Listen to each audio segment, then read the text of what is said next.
Bitcoin actually getting a little bit of a pump today. So far, this is good to see on Bitcoin, but look at what you're running into. See these lows right here? All right, basically this 22,600, 650 level. Look at what we're into. So right now, this is a nice move on Bitcoin. You got to kind of tip your cap to it. But let's see where it closes. Can it close above this trend line here, this resistance line at 22.65? That's going to be key. Vin, we already covered gold. Go back on the replay and watch it back there. Again, guys, if you're coming in late, again, watch it from the start on a rerun, and that's going to be better. But we already covered gold on the charts. All right, so again, Bitcoin, yes, it's a good move, and it's actually impressive because you're seeing the dollar rise. Now, usually Bitcoin falls when the dollar rises. So right now, this is an impressive move on Bitcoin. Let's see if it can close above 22,650 today. That would be impressive if it could. I'm also watching this bearish pattern of consolidation to see if that gets negated. That would also be something that would get my attention. Obviously, folks,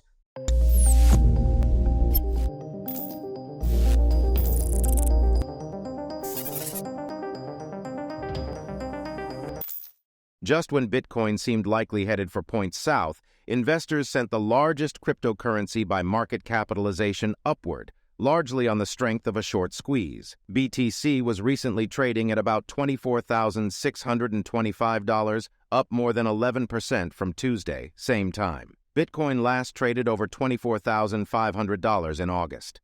Wednesday's spike followed a tepid consumer price index that had investors feeling less anxious about the U.S. economy's future and the Fed's next monetary policy moves.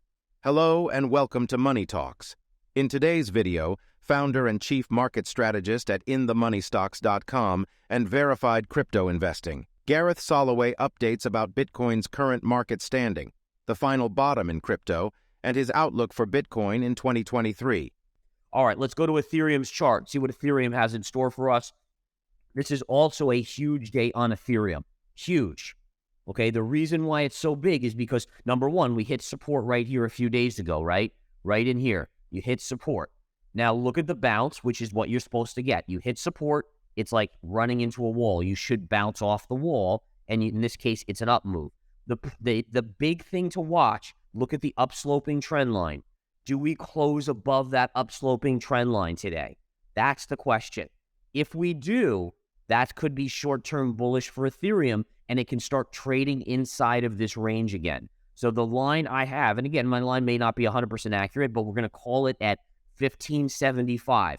Can Ethereum close above 1575 today? If it does, that is very, very bullish for the Ethereum chart. That would be a re-entry into the channel here. It would at least give bulls some hope that we could then trade and maybe retest this high area over here. Just like Bitcoin. Notice how Bitcoin, I mean, this is what I love about charts. Bitcoin's into a key level. We're watching a key level today. Ethereum's into a key level. I mean, all of these things, all right? So that is what you want to do. You want to continue to really focus in on these levels. But short-selling investors seemed more responsible for the unexpected reversal from recent days. Data from crypto data provider CoinGlass at one point Wednesday showed that traders who bet on price shifts liquidated some $65 million of Bitcoin over from the previous 24 hours, from which about $60 million were in short positions. You have to respect the blue line, even as much as I think the markets are still going to go down another 25% in 2023. I still think that you have to look for a technical bounce at that level. Okay, we had basically zero interest rates. We had the Fed printing money. We had the government printing money and sending checks out.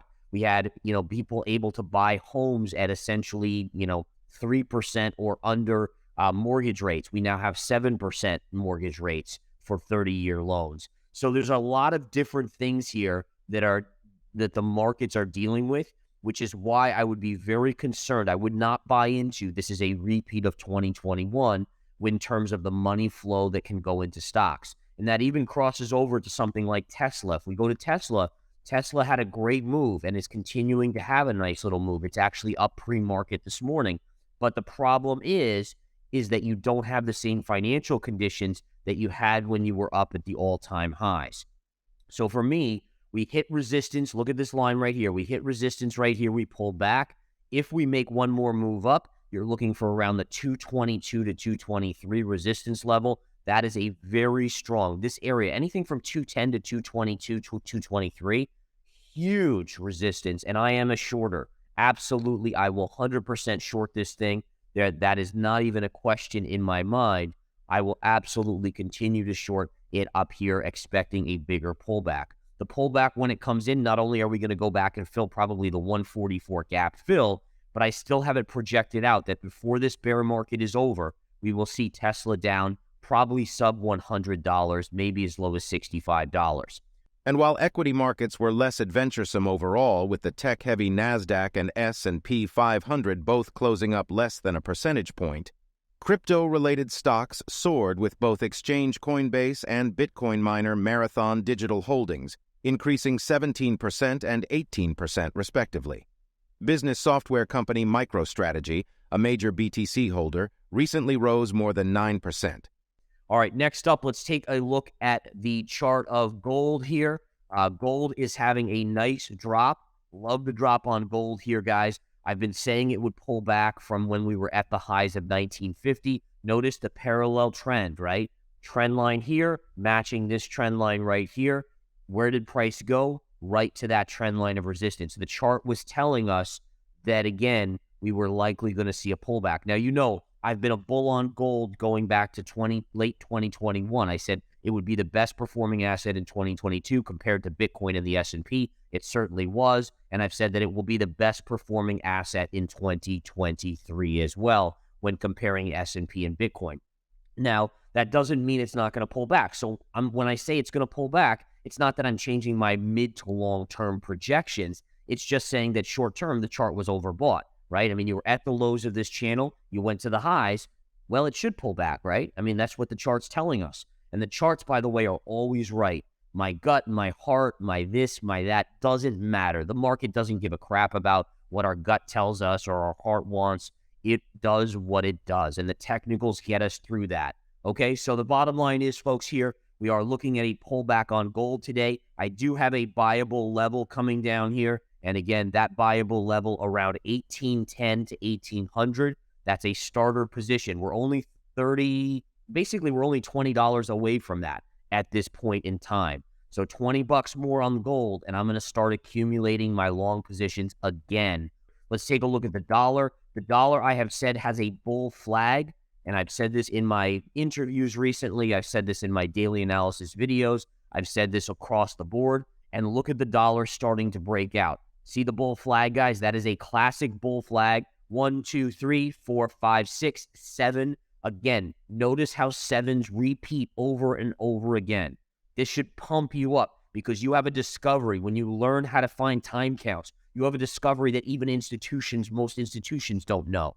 All right, this is something that, again, is so important to our daily lives. Understanding when breakouts can occur, understanding then taking the next step further to confirmation signals. It's freaking amazing. But look at the 3-bar surge and then the time count, and then here goes the breakout. Now, the breakout on the dollar is actually bearish for the stock market and for crypto. So again, we'll have to watch and see what crypto does. Right now, you still have a lot of money that's trying to rush into crypto. It's rushing into the meme stocks. It's rushing into the Teslas, the NVIDIAs, all of these it's rushing into. That's normal. That's a revisiting of where people trying to recreate the magic from 2021. As I explained earlier, remember, the 2021 magic is no longer there, not because people don't want it and don't will it and just dream about it, but because you don't have all the money in the system anymore. The money is getting sucked out. So that's one of the reasons why you have to be more careful with a stock like Tesla after this big run, and you don't want to be buying it up here, in my opinion. You want to be more looking to short these big moves up. Okay, where's the dollar going to go, guys? The dollar, again, where's the breakout going to go? I have a trend line already here. Look for upside to about 105.53, 105.50, we'll call it, on the DXY. That is going to be your resistance. So again, if the dollar goes up there, we know that the dollar has an inverse relationship with the S&P 500. We would expect the S&P to be down today. Is it down right now? The answer is yes. The futures are down. In fact, if I do a quick check on the actual S&P futures, we are currently down on the S&P futures 24 points. That's actually a pretty hefty drop. 24 points is a pretty hefty drop. So, what are your thoughts about Gareth Soloway's prediction? Tell us in the comments. Also, don't forget to like and subscribe. See you soon with the next video. Thank you so much for watching.